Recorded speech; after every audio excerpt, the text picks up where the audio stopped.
Top quality और consistent performance के लिए सिर्फ सिल्वर पंप नाम याद रखना।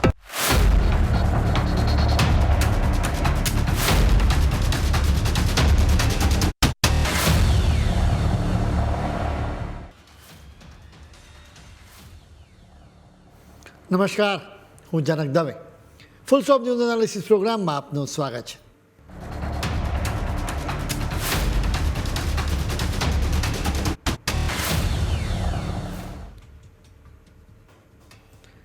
નવા ભારતને ઝુકાવી શકાય જ નહીં, કેમ કે આ ભારત પોતાની શક્તિને સારી રીતે સમજે છે. તાકાત કેવી રીતે વધારવી એ પણ જાણે છે. જગત જમાદાર અમેરિકાએ ભારતને ડરાવવા અને ઝુકાવવા બંને માટે ખૂબ જ પ્રયાસો કર્યા, કાવતરા રચ્યા, ધમકીઓ આપી અને લાલચ પણ આપી. ભારત ટ્રમ્પની એક પણ ચાલમાં ફસાયું નથી અને એટલે જ ટ્રમ્પ સાહેબને અકળામણ થઈ. આ અકળામણને લીધે જ ટ્રમ્પે ભારત પર આકરા ટેરિફ લગાવ્યા.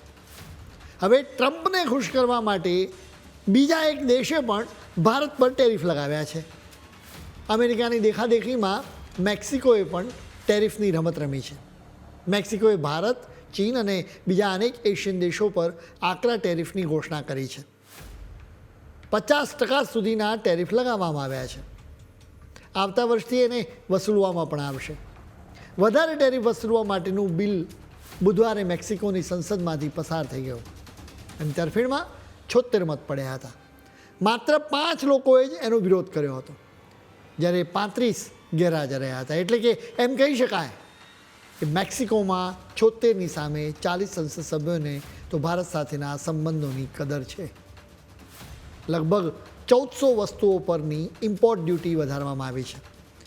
મેક્સિકોની સાથે વેપાર કરાર ન કરનારા દેશો માટે જ આ ટેરિફ લાગુ પડશે. હવે જરા એક નજર કરી લઈએ કે કઈ વસ્તુઓ પર આકરા ટેરિફ લગાવવામાં આવ્યા છે. ઓટો પાર્ટ્સ, હળવા વાહનો, કપડાં, પ્લાસ્ટિક, સ્ટીલ, ઘર વપરાશના સાધનો, રમકડાં, ફર્નિચર, ફૂટવેર, કાગળ, બાઇક, એલ્યુમિનિયમ, ગ્લાસ, સાબુ, પરફ્યુમ અને કોસ્મેટિક વસ્તુઓ પર ટેરિફ લગાવવામાં આવ્યા છે. મોટા ભાગની કેટેગરીમાં 35% સુધીના ટેરિફ છે. જોકે પેસેન્જર વ્હીકલ જેવી વસ્તુઓ પર 50% જેટલા ટેરિફ લગાવવામાં આવ્યા છે. હવે સ્વાભાવિક રીતે મેક્સિકોએ આકરા પ્રતિબંધો લાદીને ભારત અને ચીન સાથેના સંબંધોમાં કડવાશ ઊભી કરી છે. એના માટે મેક્સિકોએ કઈ દલીલ કરી એ પણ જાણી લઈએ. મેક્સિકોના રાષ્ટ્રપતિ ક્લાઉડિયા શેઇનબોમે દલીલ કરી છે કે અમારે અમારા દેશમાં નોકરીઓ ટકાવી છે.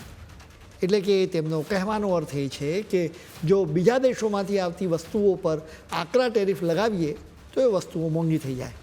એટલે સ્થાનિક વસ્તુઓ સસ્તી રહે અને વેચાય પણ ખરી. એટલે એમના દેશના ઉત્પાદનમાં વૃદ્ધિ થાય. આવી દલીલ ટ્રમ્પે પણ આપી હતી. મેક્સિકોની આ દલીલ ચીનના ગળે ઉતરતી નથી, એટલે જ એણે રેડ કાર્ડ બતાવી દીધું. ચીનના વાણિજ્ય મંત્રાલયે ગુરુવારે જ કહી દીધું છે કે મેક્સિકોના નવા ટેરિફનો અમે પૂરેપૂરો હિસાબ કિતાબ રાખીશું, એની અસર જોઈશું. ચીને ચેતવણી પણ આપી કે બે દેશો વચ્ચેના વેપારમાં મેક્સિકોએ કોઈ ચર્ચા વિના આકરા ટેરિફ લગાવ્યા છે. એનાથી વેપારના હિતોને મોટું નુકસાન થશે. ચીને એવી આશા પણ વ્યક્ત કરી કે મેક્સિકો એની ભૂલ સુધારી લે તો સારું. હવે આપણા ભારતની વાત કરીએ. એક રીતે આપણે સ્વીકારવું પડે કે આ ટેરિફથી ભારત માટે મોટો પડકાર ઊભો થયો છે, કેમ કે ભારતનું ઓટોમોબાઈલ સેક્ટર મેક્સિકો ઉપર ખૂબ જ દારોમદાર રાખે છે.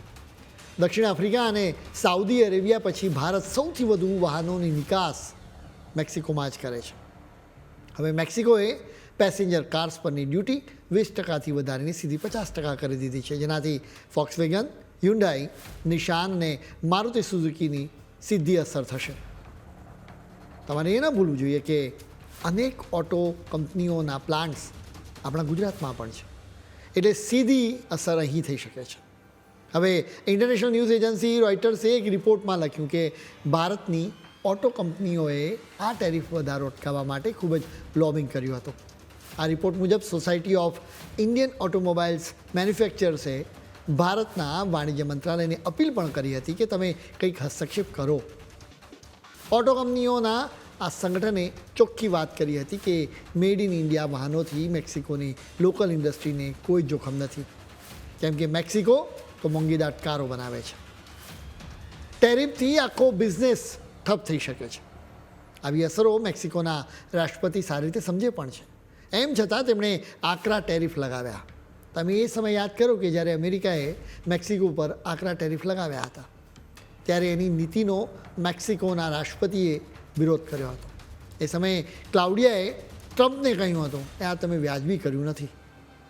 હવે ભારત અને ચીન મેક્સિકોને કહે છે કે તમે જે આકરા ટેરિફ લગાવ્યા છે એ બિલકુલ બરાબર નથી. મેક્સિકોના રાષ્ટ્રપતિ બરાબર સમજે છે કે આકરા ટેરિફ ન લગાવવા જોઈએ. તેમના નિવેદનો પરથી આ વાત સ્પષ્ટ રીતે સમજી શકાય છે. એમ છતાં તેમણે ટેરિફ લગાવ્યા છે. આ મામલે ખરા વિલન તો ડોનાલ્ડ ટ્રમ્પ જ હોય એમ લાગી રહ્યું છે. આખી દુનિયાના પંડિતો માની રહ્યા છે કે ટ્રમ્પને ખુશ કરવા માટે તેમણે ભારત અને ચીન જેવા દેશો પર ટેરિફ લગાવ્યા છે. વળી એનો ટાઈમિંગ પણ અત્યારે કમાલનો છે, કેમ કે અમેરિકા હવે એક વેપાર કરારની સમીક્ષા કરવાનો છે. અમેરિકા, મેક્સિકો અને કેનેડા વચ્ચે આ વેપાર કરાર કરવામાં આવ્યો છે. વળી મેક્સિકો એનો મોટા ભાગનો વેપાર અમેરિકાને સાથે જ કરે છે. એટલે હવે મેક્સિકો પણ સ્વાર્થી બની ગયું છે.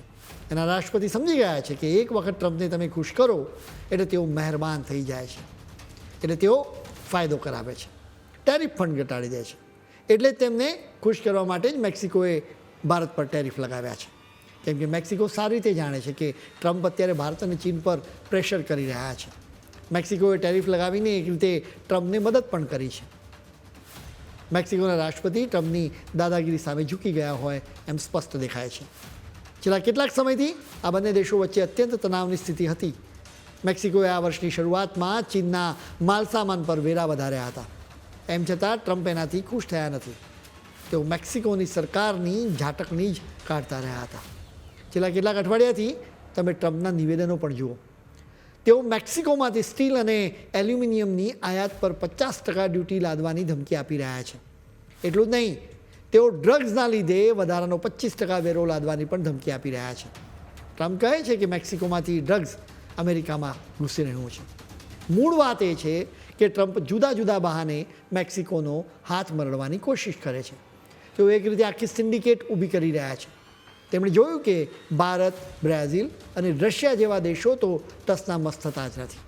વળી આ દેશો બ્રિક્સ સંગઠનમાં સામેલ છે, જે પોતાની કરન્સી લાવવાની પણ વાત કરે છે. એટલે જ ટ્રમ્પે આડકતરી રીતે મેક્સિકોને મેસેજ મોકલાવ્યો હશે કે તમે પણ ભારત અને ચીન પર વધારે ટેરિફ લગાવો. કેમ કે ટ્રમ્પ સારી રીતે જાણે છે કે ભારત અને ચીન મેક્સિકોની સાથે સારો એવો વેપાર કરે છે. અત્યારે વેપારના મોરચે એક રીતે વિશ્વયુદ્ધ થઈ રહ્યું છે. તમામ દેશો અત્યારે પોતાનો જ સ્વાર્થ જોઈ રહ્યા છે, કેમ કે પોતાનું જ ઘર બળી રહ્યું હોય ત્યારે બીજાનો વિચાર જ નહીં કરવાનો. અમેરિકાને સ્લોડાઉનનો ખતરો લાગી રહ્યો છે. ચીનમાં પણ આર્થિક સુસ્તી છે. ગમે તેટલા પ્રયાસ કરવા છતાં સ્થિતિ તાળે પડતી જ નથી. યુરોપના દેશો પણ મુશ્કેલીઓનો સામનો કરી રહ્યા છે. આવી સ્થિતિમાં તમામ દેશો ઈચ્છે છે કે બીજાનો માલ સામાન પોતાને ત્યાં ન વેચાય. એના માટે જ આકરા ટેરિફ લગાવવામાં આવી રહ્યા છે. વેપારના મોરચે આ વિશ્વયુદ્ધમાં ટકવું હોય તો એકમાત્ર ઉપાય આત્મનિર્ભરતાનો છે. એટલે જ અમારી તમને અપીલ છે કે શક્ય હોય તો મેડ ઇન ઇન્ડિયન વસ્તુઓ જ ખરીદો. તમારા ખિસ્સામાંથી એક પણ રૂપિયો હવેથી ચાઇનીઝ, તુર્કીશ, પાકિસ્તાની, અમેરિકન અને મેક્સિકન ખિસ્સા સુધી ન પહોંચવો જોઈએ. આપણે આશા રાખીએ કે ખોટી રીતે ટેરિફ લગાવનારા ટ્રમ્પને ભગવાન સદબુદ્ધિ આપે.